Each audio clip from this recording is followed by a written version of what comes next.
এই মুহূর্তে আলোচিত নিহত শিশু ফাহিমার বাসায় আছে বাণিজ্য মন্ত্রী খন্দকার আব্দুল মুক্তাদির।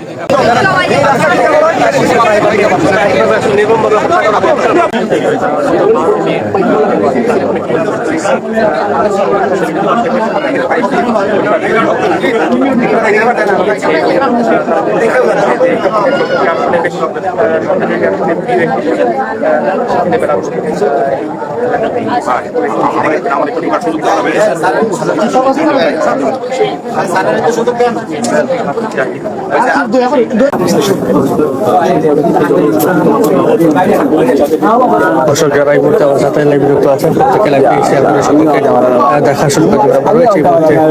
নিহত আলোচিত বিভিন্ন জায়গা থেকে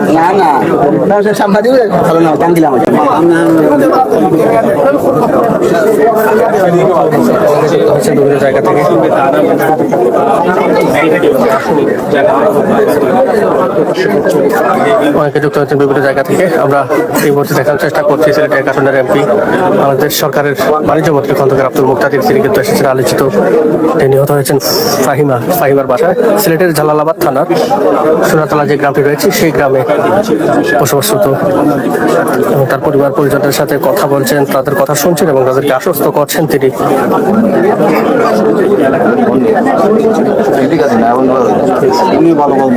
দর্শক আমরা যদি জানিয়ে রাখি এই মুহূর্তে, আপনারা সকালে জানেন যে সিলেটে নিহত ফাহিমা ছোট্ট শিশু এবং সে তার প্রতিবেশী এক চাচার দ্বারায় প্রথমে ধর্ষণের অভিযোগ এবং তারপর নির্মমভাবে নিহত। এখন পর্যন্ত যে অগ্রগতি, মূল আসামি যে সে ধরা পড়েছে আর তার সহযোগী যারা এসএমপির কমিশনার আমাকে জানিয়েছেন যে তারাও নজরদারির মধ্যে আছে। আর ঈদের আগেই ডিএনএ রিপোর্টও আসবে। ডিএনএ রিপোর্টটা আসলেই পুলিশের পক্ষ থেকে চার্জশিট দাখিল করা হবে। অপরাধ তো বিভিন্ন জায়গায় ঘটে, এটি একটি জঘন্যতম অপরাধ।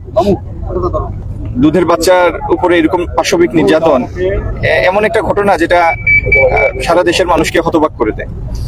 তো এই জঘন্য ঘটনার দৃষ্টান্তমূলক বিচার হবে এবং বিচার প্রক্রিয়া সম্পন্ন করে ইনশাল্লাহ আইন অনুযায়ী যথাযথ সাজাও হবে। এই বিচার প্রক্রিয়া দ্রুত সম্পন্ন করার জন্য এবং এর আগের আইনি প্রক্রিয়াগুলি সম্পন্ন করার বিষয়ে সরকার এবং প্রশাসন ফুললি কমিটেড। আমরা এটিকে এরকম ঘটনা যেন ভবিষ্যতে না ঘটে এবং যে ঘটনাটা ঘটেছে তার দৃষ্টান্তমূলক একটা শাস্তি যেন হয়, এই ব্যাপারে আমাদের কারোর কোনো কার্পণ্য নেই।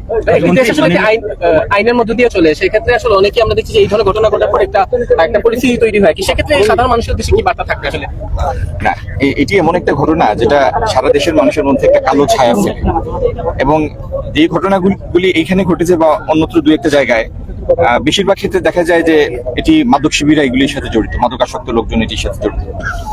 এই মাদকের উপরে কঠোর ব্যবস্থা এবং মাদকাসক্তদের দ্বারা সমাজ যেন ক্ষতিগ্রস্ত হতে না পারে, এই জন্য প্রয়োজনীয় ব্যবস্থা ঈদের পরেই আপনারা এটির জন্য স্বরাষ্ট্র মন্ত্রণালয়ের এটি তো স্বরাষ্ট্র মন্ত্রণালয়ের ব্যাপার, তো স্বরাষ্ট্র মন্ত্রণালয় এইভাবে সজাগ আছেন এবং ঈদের পরে আমাদের যেগুলি আইন শৃঙ্খলা রক্ষাকারী বাহিনী আছে তাদের প্রত্যেকের সাথে সমন্বিতভাবে একটি কার্যকর উদ্যোগ আপনারা দেখবেন। 20 দিনের মধ্যে বলেন, এভাবে দিনক্ষণ বলে দিলে আদালতের বিষয়টা তো আমরা বলতে পারি না। যেটা বলতে পারি সেটা হচ্ছে যে এই আসামিকে সাজা দেওয়ার ক্ষেত্রে আইনি প্রক্রিয়া অবলম্বনের ক্ষেত্রে আমাদের তরফ থেকে কোনো কার্পণ্য নাই, আমাদের তরফ থেকে কোনো বিলম্ব নাই এবং আমাদের কমিটমেন্টেরও কোনো অভাব নাই। এই আমাদের কার্যকলাপ আমাদের ভিকটিমের কাছে আসা এবং এই ব্যাপারে আমাদের তদারকি, এটা সবার কাছে এটা স্পষ্ট যে আমাদের কমিটমেন্টের কোনো অভাব নাই। যত দ্রুত সম্ভব বিচার প্রক্রিয়া শেষ করে আমরা আসামির সর্বোচ্চ সাজা দেখতে চাই, কিন্তু দিনক্ষণ বলে দেওয়াটা এটা আমাদের এখতিয়ারের মধ্যে পড়ে। আমরা দেখছি যে এই ধরনের ঘটনা দেশে যে জায়গায় ঘটছে আসলে মানুষ আসলে নিজের হাতে আইন নেওয়ার চেষ্টা করছে, এরকম আমরা সব জায়গায় দেখছি মানুষের মধ্যে এই প্রবণতা তৈরি হচ্ছে। আর সেটি আসলে কতটুকু ক্ষতিকারক? নিজের হাতে আইন নেওয়ার ব্যাপার না, কিন্তু আমি অনুরোধ করব যে প্রত্যেকটা সময়ে নাগরিকদের পক্ষ থেকেও বিশেষ বিশেষ উদ্যোগের একটা ব্যাপার থাকে। প্রত্যেকটা পাড়ায়, প্রত্যেকটা ইউনিয়নে এবং সিলেট সিটি কর্পোরেশনের প্রত্যেকটা ওয়ার্ডে আমি অনুরোধ করব বিট পুলিশিং এর বিষয়টাও জোরদার করতে। আর আমাদের বিভিন্ন ক্লাবগুলি আছে, তরুণ সমাজ আছেন, সেই সমস্ত ক্লাবের উপদেষ্টা আছেন, মুরব্বীরা, আমরা যদি প্রত্যেকটা পাড়ায় আমরা যদি ক্লাব কেন্দ্রিক সংগঠিত হই তাহলে অনেক অনাচার এটি হওয়ার সুযোগই পাবে না। এবং এরকম কোনো কিছুর একটু আভাস দেখা দিলেই তারা আইন শৃঙ্খলা রক্ষাকারী বাহিনীকে জানাতে পারবে, তখন আমরা তড়িৎ ব্যবস্থা নিতে পারবো। এই যে অপরাধের চিত্রটি এটি কিন্তু অনেকটাই পাল্টে যাচ্ছে, পাশাপাশি নৈতিকতার স্তরটা এটির আসলে মূল কারণটা আপনারা কি বলবেন? দেখেন, সামাজিক অবক্ষয় আমি এখন এই আলোচনায় যেতে চাচ্ছি না, কিন্তু একটা জিনিস হলো, মাদক সীমান্ত পার হয়ে, বিভিন্ন সীমান্ত পার হয়ে মাদক আসাটা অনেক ক্ষেত্রে অনেক সহজ হয়ে যায় সময়। তো সেটির ক্ষেত্রে কড়া নজরদারি দরকার। আর যারা মাদকাসক্ত বা মাদক ব্যবসার সাথে জড়িত, এদের বিরুদ্ধেও কড়া ব্যবস্থা দরকার।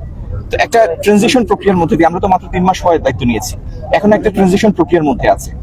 স্বাভাবিকভাবে আইন শৃঙ্খলা রক্ষাকারী বাহিনীও একটা বড় একটা ট্রানজিশন ফেজ অতিক্রম করে এখনো সেটেল হওয়ার চেষ্টা করছে। তো এই প্রক্রিয়াটি দ্রুত সম্পন্ন করে আমরা তাদের লোকবল বাড়ানোর জন্য পদক্ষেপ নিয়েছি। এই প্রক্রিয়াগুলি সম্পন্ন করে আমরা প্রযুক্তির সহায়তা নিয়ে ইনশাল্লাহ এই জিনিসটির যথাযথ মোকাবেলা করবো।